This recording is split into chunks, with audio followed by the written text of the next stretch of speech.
Порой, чтобы под Новый год исполнилась мечта, необходимо приложить самостоятельные усилия. Именно такого мнения придерживается 12-летний Ариан Еремеев. Пользователи Твиттера заметили объявление мальчика. Тот предлагал свои услуги по выносу мусора всего за 150 рублей в месяц. По словам школьника, несложная работа позволит накопить ему на свою мечту. А вот на какую именно, расскажет Саргалана Неустроева. Именно это письмо, адресованное соседям, совсем недавно взорвало якутское твиттер-комьюнити. Объявление Ариан написал еще в октябре, но популярность оно обрело только сейчас. Грамотность изложения, четкие инструкции и стремление зарабатывать на свои мечты самостоятельно, несмотря на юный возраст, покорили пользователей сети. Некоторые даже помогли Ариану приблизиться к мечте и без выноса мусора. К слову, копит Ариан, как оказалось, на VR-очки. Много уже у тебя накопилось? Довольно много, да. Довольно много накопилось уже денег. Когда это было? Где-то в ноябре, в начале ноября, я помню.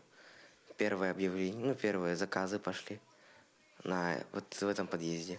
Человек 30 мне писало, и несколько человек хотели со мной лично встретиться. Мотивирует то, что ты за работу получаешь деньги. То есть это на еду и так далее. Энтузиазм интернет-сообщества родители мальчика не одобряют, хоть и благодарны за добрые отзывы. Признаются, популярности они не искали, а уж тем более они рассчитывали на щедрость интернет-пользователей. В Ариане они воспитывают самостоятельность. Именно мама мальчика предложила ему самому накопить на VR-очки и идеи заработка. Конечно, хотелось бы, чтобы он сам своим трудом все это понимал, чтобы узнавал, что такое зарабатывать. А вообще мы его с самого детства учим финансовой грамотности, что такое работа, объясняем, чтобы он к началу взрослой жизни уже был готов ко всему.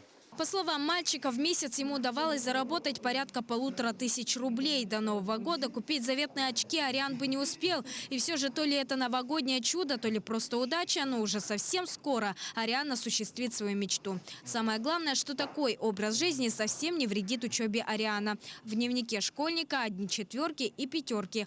Опыт работы у него уже имеется, и труд совсем не в тягость. Саргалана Неустроева, Семен Семенов, Якутск.